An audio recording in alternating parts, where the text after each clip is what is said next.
Nagsimula ang pelikula sa isang dalaga na nalulumbay at nag-iisa. Pagkatapos ay nagpasya siyang tumalon mula sa balcony ng kanyang apartment. Ang eksena ay lumipat sa isang buwan na mas maaga, na nagpapakita ng parehong dalaga na nagngangalang Ellen. Si Ellen ay isang sikat na violinist noon. Isang gabi, siya ay brutal na inatake sa isang paradahan ng kotse ng isang hindi kilalang salarin na nakasuot ng gas mask na nag-spray ng mga kemikal sa kanyang mga mata. Agad siyang dinala sa isang ospital at nagising sa isang kama sa ospital na ang kanyang dalawang mata ay natatakpan ng mga benda. Hindi nagtagal, dumating ang isang nurse na nagngangalang Omar upang tanggalin ang mga benda. Habang tinatanggal ang mga benda, napagtanto niyang wala siyang nakikita. Hindi nagtagal, pumasok sa kanyang silid ang isang doktor na nagngangalang Katsuro. Ipinaliwanag niya na ang mga kemikal na tumama sa kanya ay nagdulot sa kanyang kabuoang optic nerve na masunog. Sa madaling salita, ang pinsala ay hindi na maibabalik at siya ngayon ay ganap na bulag.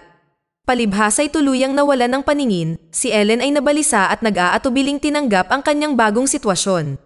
Pagkatapos, dumating ang isang detective na nagngangalang Bryce at nagtanong sa kanya tungkol sa insidente. Ipinaliwanag niya kay Detective Bryce ang kanyang nalalaman. Makalipas ang ilang sandali, kinausap ni Ellen sa telepono ang kanyang kapatid na nasa Tokyo. Sinabi niya sa kanya na nag-organisa siya ng isang nakatagong apartment malapit sa sentro ng lungsod para tirahan niya at isang tagapag-alaga na dalubhasa sa pagtulong sa mga taong tulad niya na nag-a-adjust sa kanilang bagong pamumuhay. Kinabukasan, nagising si Ellen sa kanyang bagong apartment at nakilala ang kanyang bagong caretaker na si Clayton. Wala siyang alaala sa paglalakbay pauwi mula sa ospital na ipinaliwanag ni Clayton sa pagsasabing malakas ang mga gamot na iniinom niya. Sinabi sa kanya ni Clayton na siya ay isang propesyonal na tagapag-alaga at tutulungan niya si Ellen sa kanyang pang-araw-araw na gawain at dahan-dahang tutulungan ang kanyang pagbabago bilang isang bulag. Pupunta siya sa kanyang lugar araw-araw ng 11 AM at aalis ng 2 PM. Idinagdag niya na siya ay nasa kanyang bagong apartment sa ika-9 na palapag ng gusali at ipinaliwanag niya ang layout ng apartment kay Ellen. Pagkaalis ni Clayton, sinubukan ni Ellen na tawagan ang kanyang kaibigan na si Sasha at ang kanyang kapatid, pero pareho silang hindi sumasagot sa kanyang mga tawag. Pakiramdam niya ay walang laman dahil wala siyang pamilya o kaibigan na makakausap sa mahirap na panahong ito. Kinabukasan, dinalhan ni Clayton si Ellen ng isang alagang ibon sa isang hawla. Tinanong niya kung ano ang kulay nito at sinabi sa kanya ni Clayton na ito ay blue. Pagkatapos, napansin ni Ellen na kapag nakatayo siya sa tabi ng isa sa kanyang mga bintana, naririnig niya ang ingay mula sa abalang kalye sa ibaba. Ngunit kapag nakatayo siya malapit sa isa pang bintana, wala siyang naririnig. Ipinaliwanag ni Clayton na mas makapal ang salamin doon, kaya wala siyang maririnig. Pareho silang nag-uusap sa isa't isa tungkol sa kanilang buhay. Dahan-dahang nabuo ang isang malapit na bono sa pagitan nila ni Ellen pagkatapos ay humingi ng pahintulot na hawakan ang mukha ni Clayton na kung saan siya ay sumang-ayon. Nang gabing iyon, narinig ni Ellen ang isang babaeng umiiyak habang inaabuso ng isang tao. Noong una ay inakala niyang ang babae ay nasa kanyang apartment, ngunit lumalabas na ang umiiyak na tunog ay nanggagaling sa labasan ng hangin. Kinabukasan, nagpasya siyang imbitahan ang kanyang kapitbahay para uminom ng tsaa, kaya lumabas siya sa pasilyo at nag-iwan ng post-it note sa pinto ng apartment sa tabi na humihiling sa babae na sumama sa kanya para sa tsaa. Nang gabing iyon, isang babaeng nagngangalang Lana ang kumatok sa pinto ni Ellen at pumasok para uminom ng tsaa.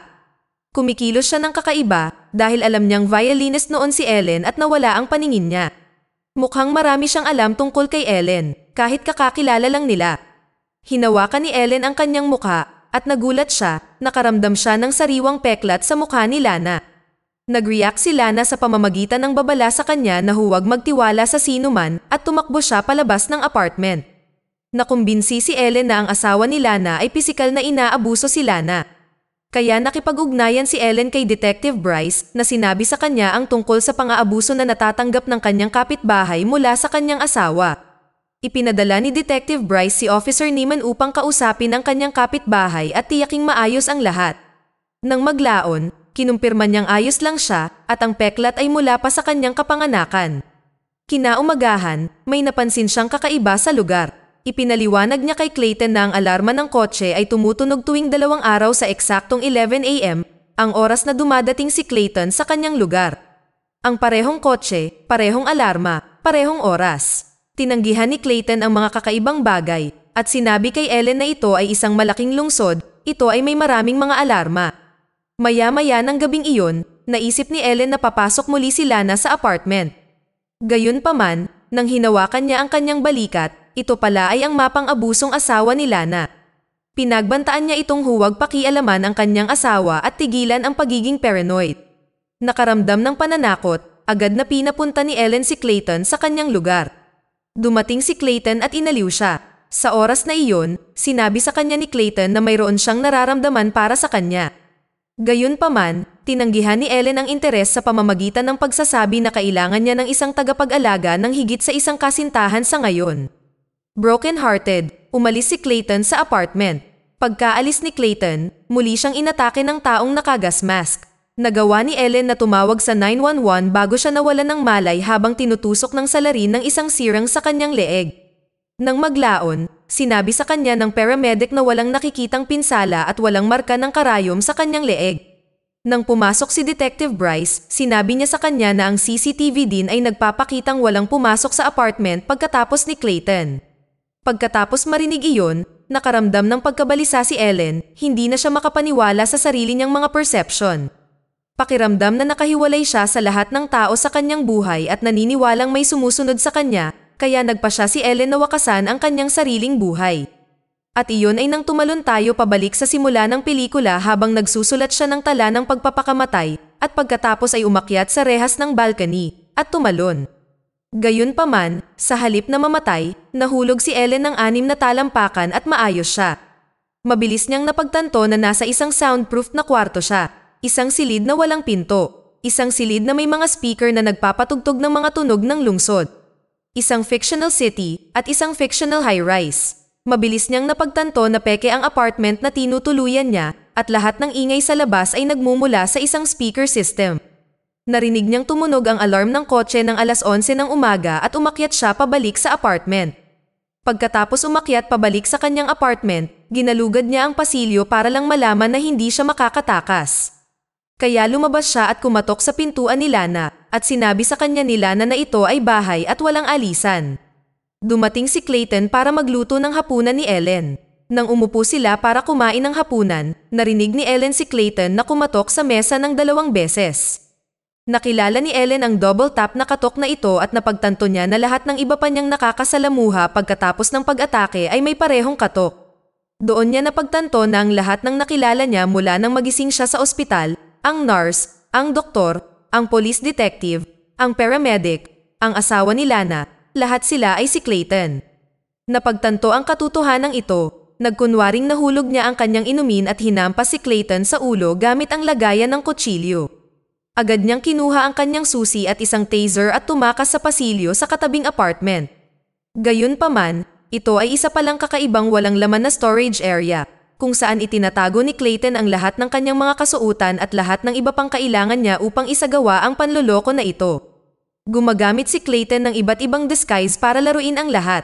Ang mas nakakagulat, nahanap ni Ellen ang kasuotan ng kanyang salarin na nagpapakita na si Clayton ang umatake kay Ellen para mabulag siya at direktang dinala siya sa peking apartment na ito para panatilihin siyang bihag. Pagkatapos ay natagpuan niya si Lana na talagang totoo sa isang tagong silid. Ang silid na ito ay ang peking silid ng ospital kung saan siya dinala sa simula ng pelikula. Ipinahayag niya na siya ay kapatid ni Clayton at tinulungan niya itong dukutin si Ellen. Pagkatapos ay sinabi niya kay Ellen na ang tanging pag-asa nilang makatakas ay ang paggamit ng nakatagong vent sa silid ni Clayton. Habang sinusubukang tumakas ni Ellen, naabutan siya ni Clayton, hinampas siya at kinaladkad siya sa kanyang silid. Ito ang silid na naunang binanggit ni Lana na naglalaman ng tanging daan palabas sa pamamagitan ng isang lagusan sa dingding. Naramdaman ni Ellen ang hangin mula sa vent at napagtanto na mayroon pa siyang isa pang pagkakataon upang makatakas. Nagsimulang magsalita si Clayton na nagpapaliwanag sa kanyang mga aksyon.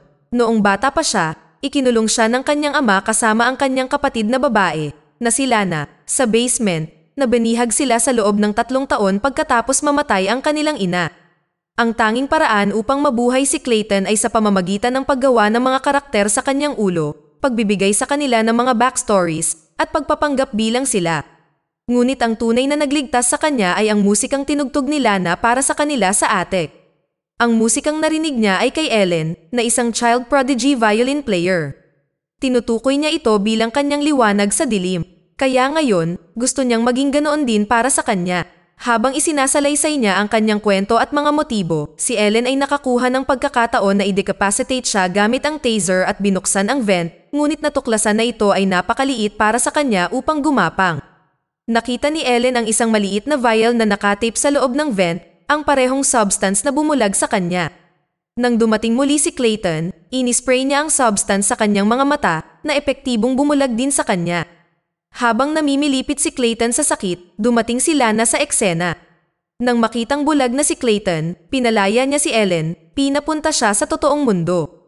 Pagkalipas ng 6 na buwan, naghanda si Ellen na umakyat sa entablado sa ingay ng isang nasasabik na mga manonood. At doon nagtatapos ang pelikula. Ngayon, para sa paliwanag, habang pinapanood ang pelikulang ito, maaari nating mapansin na si Ellen ay nasa bawat solong eksena mula sa simula hanggang sa pinakadulo. Ang dahilan nito ay ang buong pelikulang ito ay sinabi mula sa pananaw ni Ellen. Lahat ng nakikita natin sa pelikulang ito ay kung ano ang ipinapalagay ni Ellen, nakikita natin kung ano ang iniisip ni Ellen na nakikita niya. Ang tanging mapagkakatiwalaan natin bilang mga manonood ay ang naririnig ni Ellen at ang nahahawakan ni Ellen. Ipinapahiwatig nito ang ibon sa simula, na nagbago mula sa berde hanggang sa asol habang inilalarawan ni Clayton kay Ellen na ang ibon ay asol.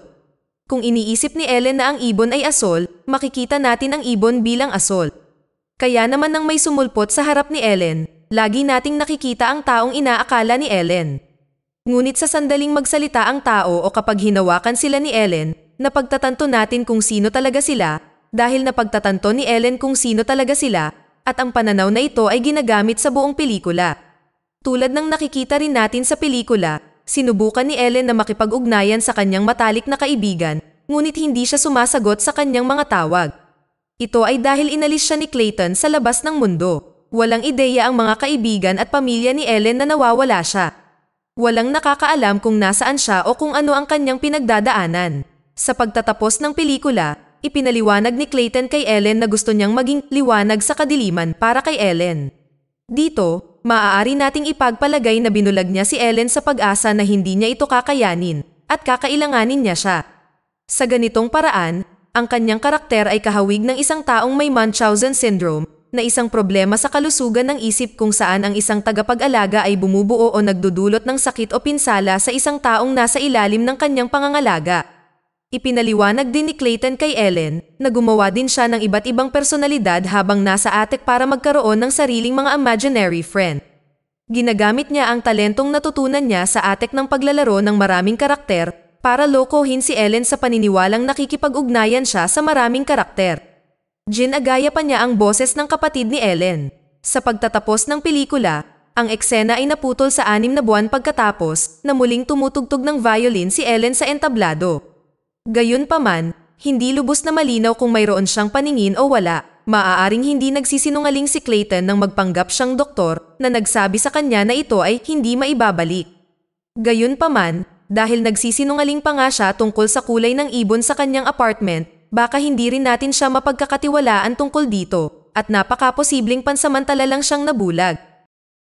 Dito na nagtatapos ang kwento. Sana ay nagustuhan nyo. Mag-subscribe na kung hindi ka pa nakasubscribe. Pindutin na rin ang notification bell at like button upang matulungan ang channel, and leave a comment down below.